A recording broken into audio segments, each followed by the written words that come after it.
अस्सलाम वालेकुम। City 5 TV के साथ मैं हूं जवेरिया नियाज। सबसे पहले हेडलाइंस।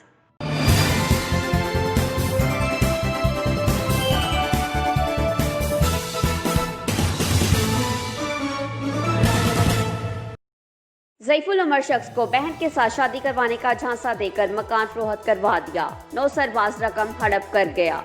मुतासरा शहरी ने पुलिस हुक्काम को मुलजिम के खिलाफ मुकदमा के अंदराज और दाग के लिए दरख्वास्त गुजार दी। मजीद मोहम्मद सलीम का क्या कहना था, आइए सुनते हैं इनकी जुबानी। मेरे नाम मोहम्मद सलीम है।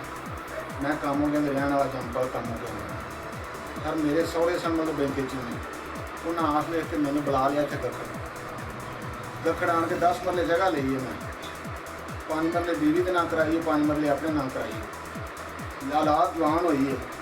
क्या क्या कि मतलब मेरी छोटी जी फैमिली थी, 2 बच्चे 1 बच्ची। मैं बच्ची ये लोग फारग होना चाहना, ये शादी करना चाहना। घर ने इस गल तो लड़ाई पा ली मेरे नाल, लड़ाई पा के वो अपना बेची जमीन जी मैं नाम जवाब भी छा अपने माँ बाप को टुर गई है कि मैं पिछा अपन भरजाइया नहीं गया, मैं बेची मैं मकान आके संगवाली ले लिया।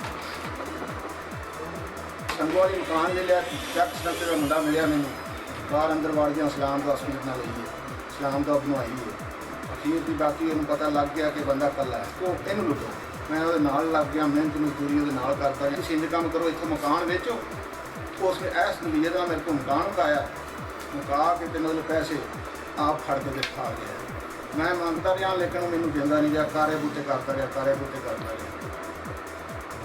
हूँ अखीर की बाकी उस अपने मकान के मैंने रखा मेरा वेच के अखीर की बाकी उस मैंने इन्ना इंतखा मजबूर कर दिता।